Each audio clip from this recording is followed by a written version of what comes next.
About today, and we're joined by Honorable Samson Osaki, who is the Minority Whip of the House of Reps. He joins us from our studios in Abuja.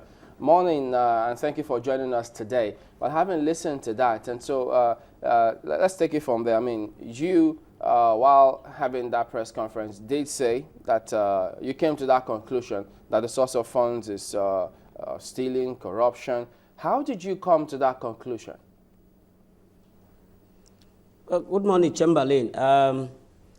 You recall that this matter occurred when we were on vacation shortly before we came, to resume about 2 weeks ago. And we have made several efforts to ensure that as lawmakers, as representatives of the people of this country, we have the opportunity to discuss it. The truth of the matter is that to be able to come to that conclusion, you must follow what is also going on with respect to the matter in South Africa. As we speak now, you are aware that despite the explanation that have been offered for the purpose for which the money was sent, it is still the opinion of the National Prosecuting Authority in South Africa that the explanations that have been given be riddled with discrepancies. And hence, the High Court there had to give an order to freeze the money and put them in the Reserve Bank. If the reasons were acceptable as proffered by the Special Advisor on Media to Mr. President, I believe that with high-level diplomatic talks, by now the matter ought to have been resolved. But the matter is still being investigated as we speak. I do not think that you will agree that there is anything legitimate or legal when a sovereign nation such as ours decides to break the laws of another sovereign nation like the South Africa. We are bothered as lawmakers about the image of our country and how we are being perceived. Don't forget that this is one nation that is being said to be a very corrupt nation, and with this type of incidents, our image in the international community, not to even talk of our Africa continent, will further deepen. We believe that the processes that have been followed, even in trying to attain the desire of government to procure equipment for our people, did not take into cognizance the need to protect our national image, our pride, and our sovereign status as a country. That is our worry, and it bothers a lot of Nigerians too. All right, but the other matter is that, I mean, before we come to the processes that led to that walkout, if, listening to how it transpired and your briefing, one would have thought that there was something to hide. But the Senate is looking into this matter. I think some of the officials of security agencies have also appeared before them and they've briefed them. And so it's a question of time. They will appear. If they call them to question, they will still talk about it. I believe the press will still be there. And then the House will still revisit the matter. So why was it that some people say that it appeared as though you were jumping to conclusions there? Chamberlain, we weren't jumping into conclusion. We were merely, opinion is free, you are aware, and facts are secret. We were merely expressing our opinion on the matter, which, if we were permitted on the floor of the House, we would have had the opportunity to ventilate. You recall that the matter was brought up for debate, and our colleagues felt that it was not worth debating at all. That is the problem. We have a right to debate sensitive, issues of that nature, because it's not actually sensitive. It's very important to our national image and our national economy. Now, nothing stops us from debating the matter that is going on in the Senate. It was at the end of that day that reports had it that the Senate committee is looking into the matter. We also have a responsibility to have debated it. If we were allowed to debate it on the floor of the House, and at the end of the day, the motion was defeated, we would not have needed to go and hold a press conference. We would have had the opportunity to ventilate our positions, our opinions, our feelings as representatives of the people to Nigerians. So I think that it was that desire to also ventilate our position and air our opinion on the ongoing discussion on the matter that led to the press conference. And I think we have done that and discharged the onus on us in that regard.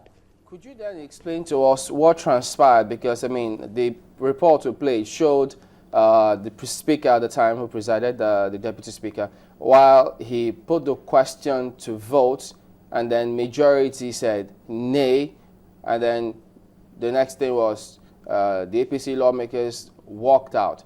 Is that part of the process? If they put it to debate and the nays have it, what then was supposed to be the next thing? Well, first and foremost, as at the time the matter was sought to be put to question, we were raising a point of order in order to draw the attention of Mr. Speaker that that is not one of such matters that we cannot debate. That was rebuffed. And it was obvious that our colleagues on the other side of the aisle never wanted the matter to be discussed. And so it was like a reign, the reign of tyranny of the majority, as we speak. And even though the Speaker went ahead, put the question, and the majority had it, that did not stop us from ventilating our own opinion on the matter. The only thing that has happened is that the matter has been killed at that level from being discussed at the level of the House of Reps. And I think that Nigerians will not be happy about that such a matter could arise, and we do not have the opportunity to discuss it. But again, if you look at it critically, I think drawing from experience, we have seen that getting to that conclusion which you reached, saying it's purely that of laundering, money laundering or corruption, how then do you arrive at a very objective end when the investigations finally kick off? Like I told you, we were airing our opinion. We are not a court. You know, if you look at newspaper reports and so on and so forth, so many commentators have also raised the possibility of money laundering and stealing in respect of this transaction. So our opinion on the matter is not conclusive. We are not a court of law. We have merely aired our opinion on the matter. Like I said, first and sacred opinion is free, and that we have expressed. We did not pass a judgment and then conclude by giving sentencing.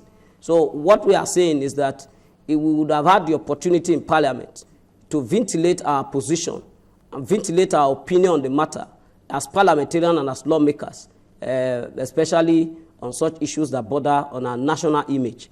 Don't forget that even from the from the South Africa end, you know, it is being investigated, you know, as a criminal matter, and that is shameful to our image as a nation. And then if these reasons were so straight, by now the matter would have been off. Right now, they are looking at it as a pure criminal matter, you know, bordering on money laundering and sundry issues, because it breached South African laws. And a nation as sovereign as Nigeria cannot be said to be carrying out a transaction, no matter the exigencies of the time, without knowing fully well what the laws of the country is dealing with is. Well, with a high sense of respect to the National Assembly, especially the House of Representatives, do you think it's necessary for you to have any debate, knowing full well that looking at history, nothing has actually come out of such investigations or discussions or debate on the floor of the House? I beg your pardon, Suleiman. I wanted to find out from you if it was going to make any difference if they had had that debate, knowing full well that we haven't actually seen any positive representatives. We have had several debates on naughty national issues in this country that has also made some impact, you know, tremendously in a number of areas. You cannot expect us as members of the Nigerian Parliament not to have opportunity to debate such an issue. Don't also forget that as we speak, the president of the Pan-African Parliament, whose headquarters is in Johannesburg, is a member of the House of Representatives. There could be some legislative diplomacy that can arise, that can arise through our effort in order to also sort out issues of this nature. So it is like saying that our debates makes no meaning or makes no impact in our current Nigerian democracy. I don't think that's a fair comment. It would have made a lot of difference, and our investigation into the matter would have given us some level of involvement in the entire episode.